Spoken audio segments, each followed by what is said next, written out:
Please subscribe to hear more Cryptid Tales. If you like the story you heard, give us a thumbs up and feel free to leave us a comment. If you'd like to hear your own cryptid encounter on Cryptid Tales, send us an email at cryptidtalesmail@gmail.com.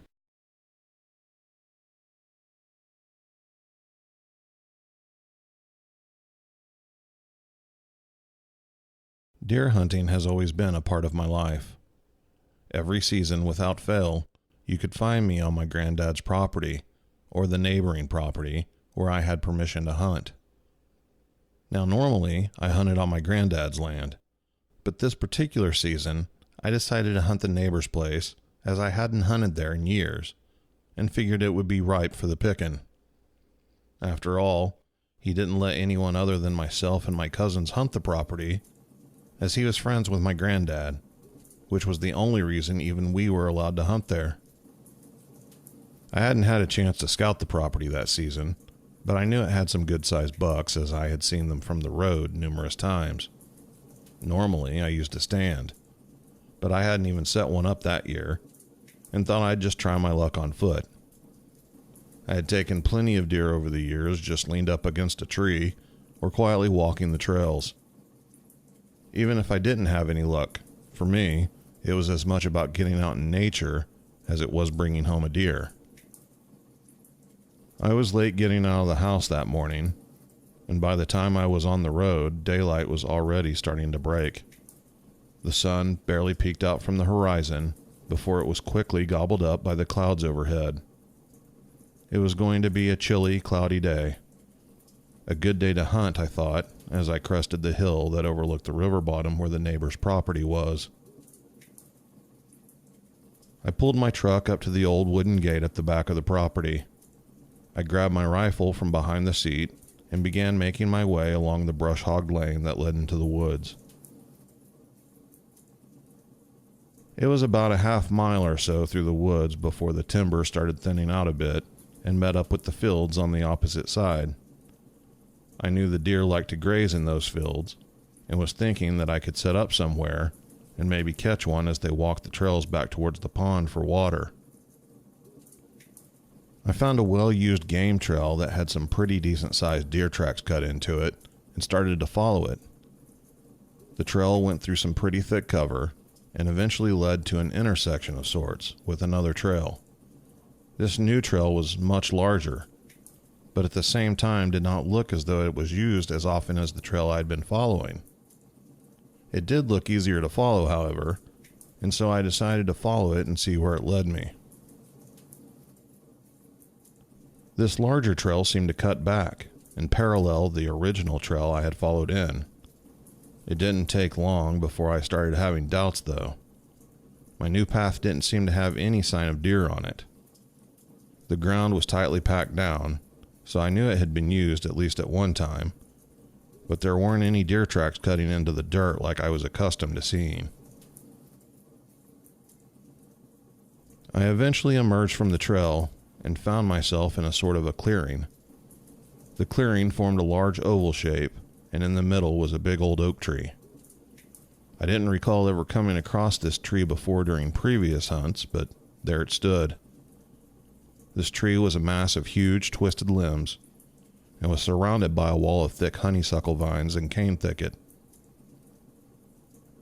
I walked around the twisted barricade of honeysuckle vines that encircled the old grandfather tree. As I worked my way around it, I could see what looked like tunnels, about 4 feet around, going in and out of the mass of vines.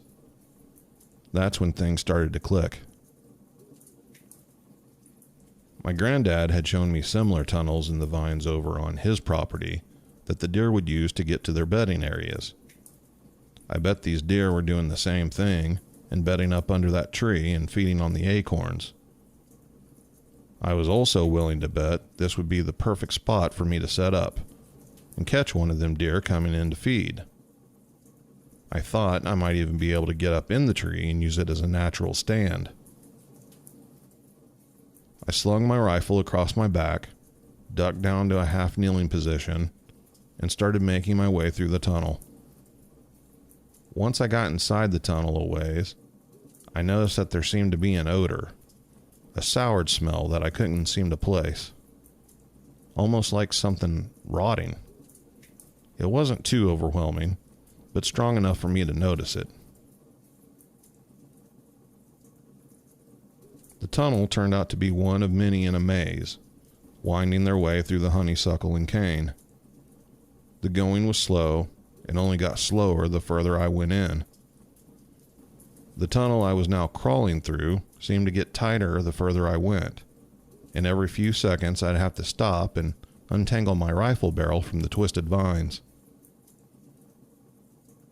Within this labyrinth, I started noticing at certain points the tunnel would intersect with another and take a sharp cut back in a different direction.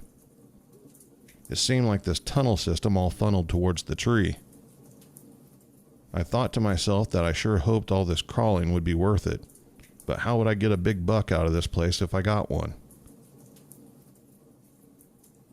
The vines started to thin out, and I could see the proverbial and literal light at the end of the tunnel.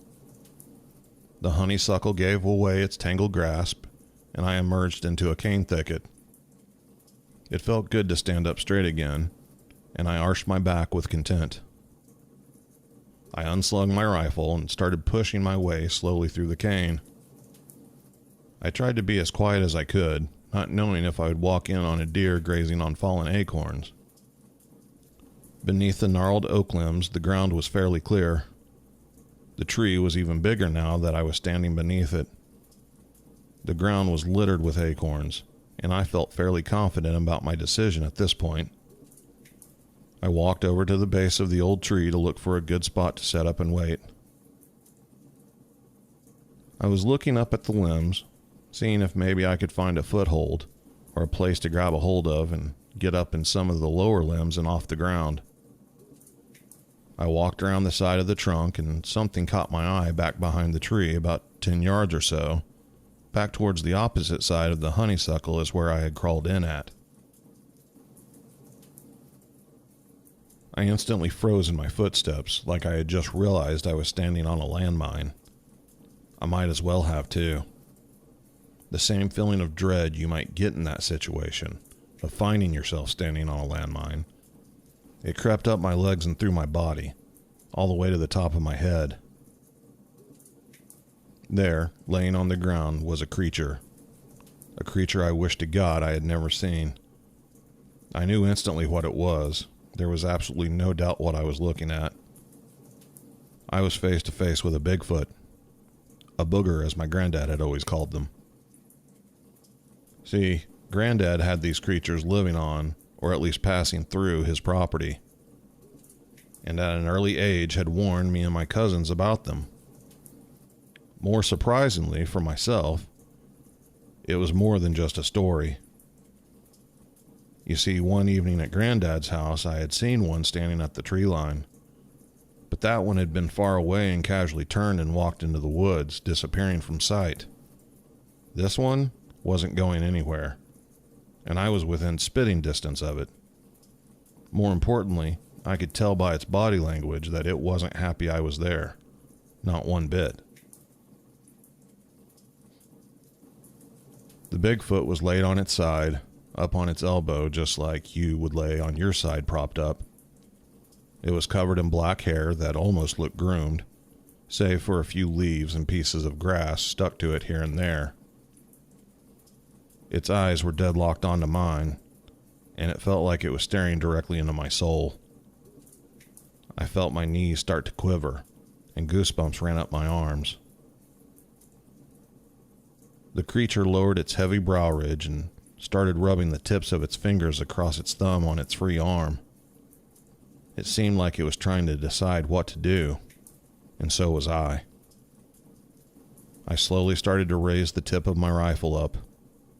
Wrong move. My heart dropped to my stomach as this thing sprang up to its feet in what seemed like one smooth movement.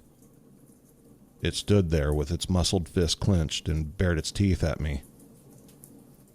The Bigfoot's massive shoulders raised up and down, and I could see its nostrils flaring as it took each breath.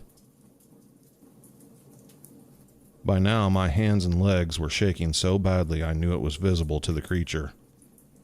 I was hoping it would somehow see this and have mercy on me, I had never felt so terrified, and my mind raced on how to get out of the situation without getting myself killed.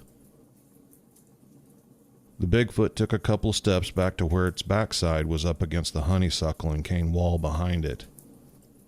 I thought for a moment it was retreating. Maybe it knew what a gun was and didn't want no part of it. But it wasn't going anywhere.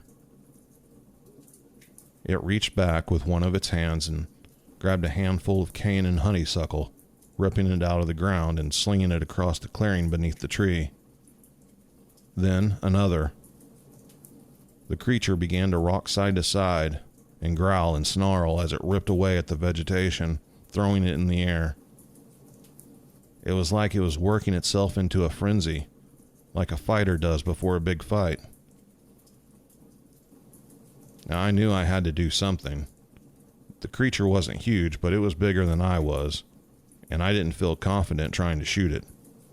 I'm not sure a bullet would drop this thing, and I wasn't even sure I could get a shot off in time.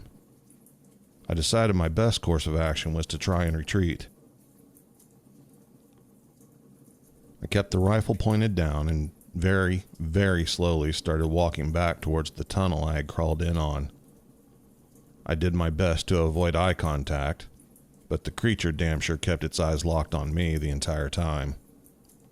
It slowly walked around the edge of the thicket, keeping me in sight the entire time and making a huffing noise as it went. I backed into the cane and found the opening to the tunnel. I knew there was no way I could make my way through the tunnel trying to crawl backwards, which meant I would have to turn my back to the creature. You can't imagine the amount of fear I felt as I knelt down and turned away from view of the Bigfoot and started crawling away through the maze of vines. I was scared to death, but had enough presence of mind to crawl with my rifle in my hand. I didn't want to have to stop and untangle the barrel like I had to do several times on the way in. I was going as fast as the situation would allow, and was fighting the urge to turn around and look back behind me to see if the Bigfoot was following me. In my head, I could see myself stopping and turning, only to see the creature right behind me and grabbing me by the ankle. That was all the incentive I needed to keep moving. As soon as I had enough room, I raised up to my feet and hurried through the end of the tunnel and out into the woods. I put several feet between myself and the end of the tunnel, spun around raising my rifle to my shoulder, expecting the creature to be right behind me, but it wasn't. I stood there waiting, but nothing. I felt a warm sensation run down the back of my hand. I hadn't even noticed, but at some point during my crawl, I must have torn my hand open on the vegetation or maybe a rock. Blood was trickling out from a jagged opening on the back of my hand that had been clutching the rifle. Before I could calm myself down, an unholy scream pierced the silence of the woods. I jumped at the sound, but knew instantly that it was my angry friend. It sounded like a bulldozer coming through the thicket of honeysuckle vines, and the entire mass shook violently. The Bigfoot was coming. I turned and took off running in the direction of the truck. I could still hear the sound of the honeysuckle and cane barrier as it snapped and ripped as it gave way to the Bigfoot. Every so often, another scream would shoot through the woods, motivating me to keep running. I hadn't heard anything for a few minutes, and I was completely out of breath. I stopped and leaned up against a tree to catch my breath. All was quiet except for the sound of my heavy breathing. I thought the Bigfoot had given up its pursuit, had decided to let me go. But when I looked up towards the direction I had come from, there it stood, staring at me with those cold, dark eyes. I turned and started walking as quickly as I could. I couldn't run anymore. My legs were like jello and my lungs were burning. Adrenaline and fear were the only things keeping me going. About 20 or so yards behind me through the woods, the Bigfoot continued, pacing me as I went. Every time I stopped, it stopped. Every time I sped up, it did the same. I would only catch glimpses of it between the trees, but it made its way around to where it was paralleling me instead of following me from behind. This sent a new wave of fear coursing through my body, as I thought that maybe it was working its way around to cut me off before I got to the truck. There was no way I'd go down without a fight, though. If it came down to it, I decided I'd pull the trigger without hesitation and just hope for the best. Through the trees, I could see the old wood fence and my truck on the other side. My grip on the rifle tightened as I prepared for the worst. That's when I noticed I couldn't hear the creature's steps anymore. I strained to hear them, but they weren't there.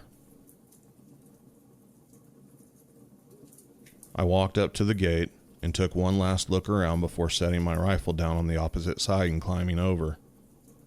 All was quiet.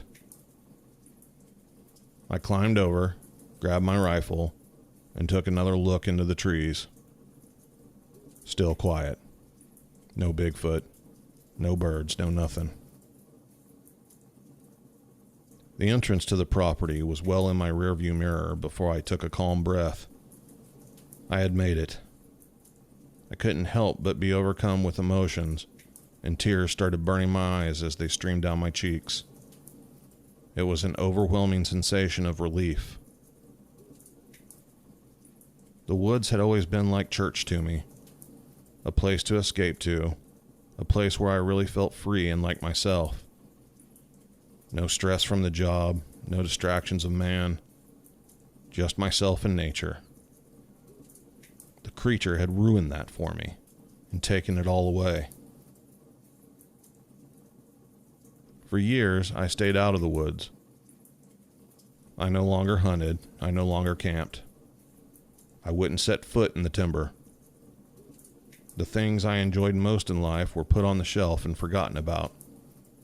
I hated the Bigfoot for doing that. It made me angry. That anger eventually led to a realization. That Bigfoot got the better of me that day, but I had survived. I walked out of there on my own 2 feet. Why was I letting it win? I couldn't allow it, not anymore. That following season, I went hunting again. I didn't even see a deer, but I also didn't see a Bigfoot. That trip cured me of my fear, and I'll never let a Bigfoot or any other creature do that to me again.